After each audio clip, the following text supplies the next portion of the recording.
बीमार न रहेगा अब लाचार, बीमारी का होगा मुफ्त उपचार। अब हर पीड़ित का होगा सम्मान, हर एक जन होगा आयुष्मान। प्रधानमंत्री जन आरोग्य योजना का हिस्सा बने और निशुल्क उपचार पाएं। अरे दीदी, सूचीबद्ध सरकार ये आयुष्मान भारत क्या है? अधिक जानकारी के लिए भगवान जाने क्या है, कोई नई योजना आई होगी। हम गरीबों की सुनता कौन है। अरे दीदी, ये योजना हम सब के लिए है। अरे वो देखो, चौधरी जी जा रहे हैं, इनको जरूर पता होगा। आओ चलकर इन्हीं से पूछते हैं। ठीक है।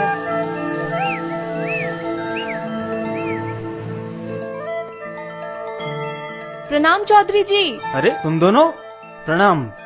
रवि और सुनील कैसे हैं? सब ठीक है? चौधरी जी सब ठीक है। वो क्या है, हम कुछ पूछना चाह रहे थे आपसे। हाँ हाँ, पूछो पूछो।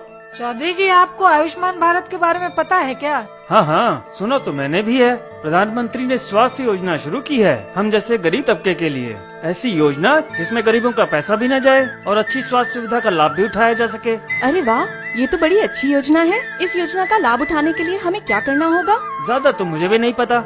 आओ चलो तुम्हारी आशा बहन से मिलकर इस बारे में और जानकारी लेते हैं। और रूबी, अब तो बिटिया 6 महीने से ऊपर की हो गई होगी ना? बिटिया 6 महीने की हो गई है। क्या क्या खिलाती है उसको? दीदी इसको दाल चावल मसला हुआ फल देते हैं। अनुराधा बिटिया कैसी हो? अरे चाचा जी, राधा, पूनम, आप सब एक साथ यहाँ? सब ठीक तो है? सब कुशल मंगल है। बेटा, हम जो ये नई योजना आई है आयुष्मान भारत, उसके बारे में जानकारी चाहते थे। ये क्या योजना है, इसका लाभ कौन ले सकता है? अच्छा हुआ चाचा जी जो आप सब लोग यहाँ आ गए। आइए बैठिए, मैं आप सबको इस योजना के बारे में विस्तार से बताती हूँ। आइए। दीदी मेरी बिटिया जग गई होगी, अब मुझे चलना चाहिए। हाँ रूबी, तुम बिटिया देखो।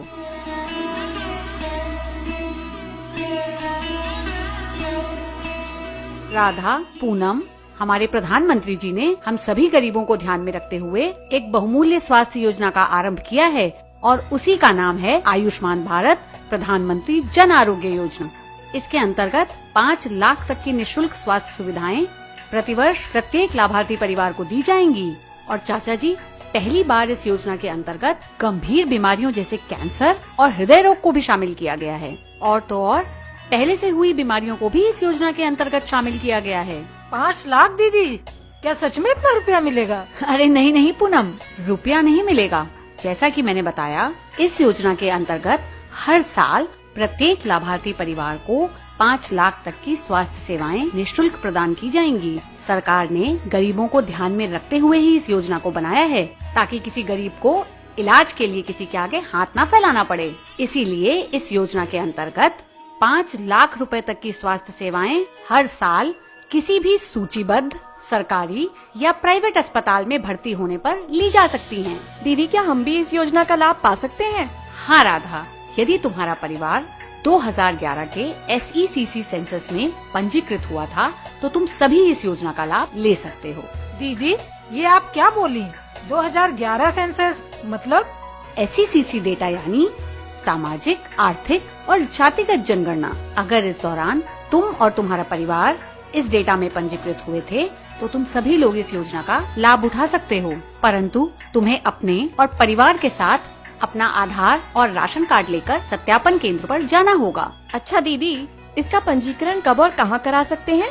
इसके सत्यापन के लिए किसी भी सूचीबद्ध सरकारी अथवा प्राइवेट अस्पताल में जाकर स्वयं को और परिवार को सत्यापित कराकर इस योजना का लाभ उठाया जा सकता है।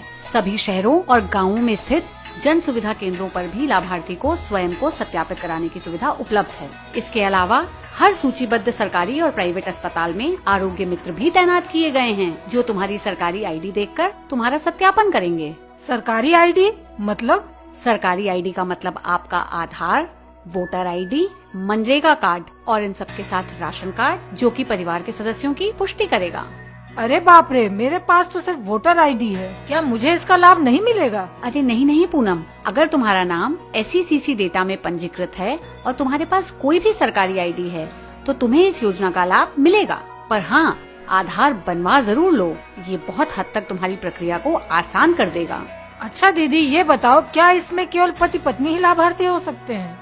ऐसा नहीं है पूनम, इस योजना में परिवार के सभी सदस्य यानी तुम्हारे सास, ससुर, पति, बच्चे और देवर देवरानी सभी शामिल हो सकते हैं, लेकिन उन सभी का सत्यापन राशन कार्ड के माध्यम से होना आवश्यक है। पर दीदी इनके दादाजी तो अब 70 साल के हो गए हैं। गठिया का दर्द है और खांसते भी हैं। तो क्या वह इस योजना का हिस्सा बन सकते हैं? इसकी कोई तो उम्र सीमा होगी। ऐसा नहीं है पूनम। इस योजना में सरकार ने परिवार के सदस्यों और उम्र पर कोई सीमा नहीं लगाई है। इसीलिए नवजात शिशु से लेकर प्रौढ़ावस्था तक के सभी लोग इस योजना का लाभ उठा सकते हैं। अरे वाह दीदी, ये तो बहुत अच्छा है। यानी परिवार का कोई सदस्य छूट नहीं सकता, सभी योजना का लाभ ले सकते हैं। लेकिन क्या राधा, मन में कोई संकोच मत रखो। जो भी सवाल आए बेझिझक होकर पूछो।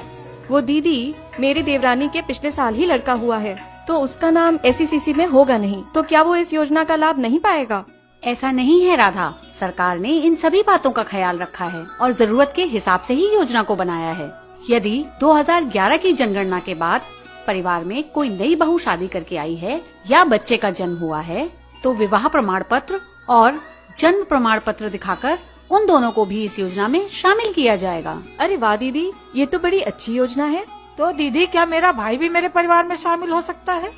पूनम, ये तो तुम्हारे ससुराल का गांव है ना, तो फिर शादी के बाद परिवार का मायना बदल जाता है। तुम्हारा भाई तुम्हारे पिताजी के परिवार का हिस्सा है और 2011 के SECC सेंसस में उसका नाम उसी परिवार के साथ पंजीकृत हुआ होगा।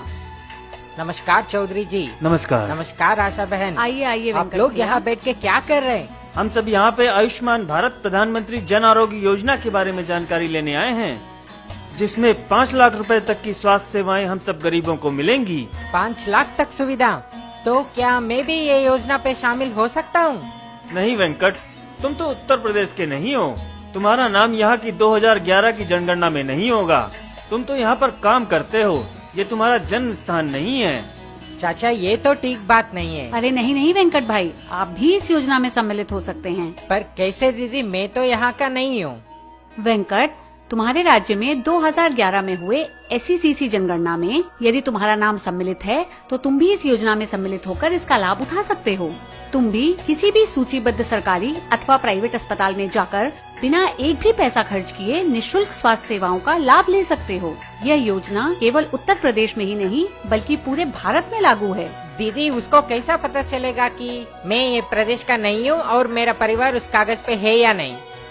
वेंकट, हमारी सुविधा के लिए सरकार ने हर सूचीबद्ध सरकारी और प्राइवेट अस्पताल में आरोग्य मित्र तैनात किए हैं, जो हमारी सरकारी ID यानी पहचान पत्र और फोटो देखकर हमें सत्यापित करेगा।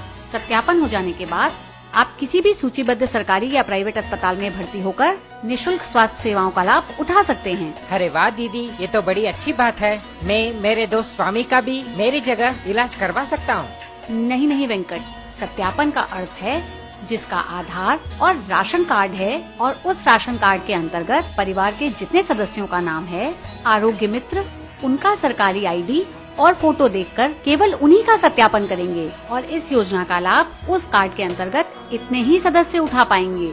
किसी भी अयोग्य व्यक्ति को इस योजना का लाभ नहीं मिल पाएगा। मैं समझ गई दीदी, तो मैं मेरा प्रदेश जाके ये योजना में पंजीकरण करना होगा? हाँ वेंकट भाई, सत्यापन कराने के लिए तो आपको एक बार अपने जन्म स्थान ही जाना होगा, परंतु योजना का लाभ आप पूरे भारतवर्ष में कहीं भी ले सकते हैं। वाह बेटा, ये तो बड़ी अच्छी योजना है। पर क्या इसमें पहले से मौजूद बीमारियां भी शामिल हैं? जी हाँ चाचा जी, इस योजना के अंतर्गत पहले से मौजूद सभी बीमारियों को शामिल किया गया है। इसके अलावा गंभीर बीमारियों जैसे कैंसर और हृदय रोग को भी शामिल किया गया है, ताकि किसी भी गंभीर बीमारी और उसके महंगे इलाज के लिए किसी को अपना घर द्वार, खेत खलिहान बेचना ना पड़े। हमारे प्रधानमंत्री जी ने हम सभी को आर्थिक एवं सामाजिक मजबूती प्रदान की है। हम सभी स्वस्थ हों और सशक्त हों, ऐसी ही है हमारी आयुष्मान भारत प्रधानमंत्री जन आरोग्य योजना।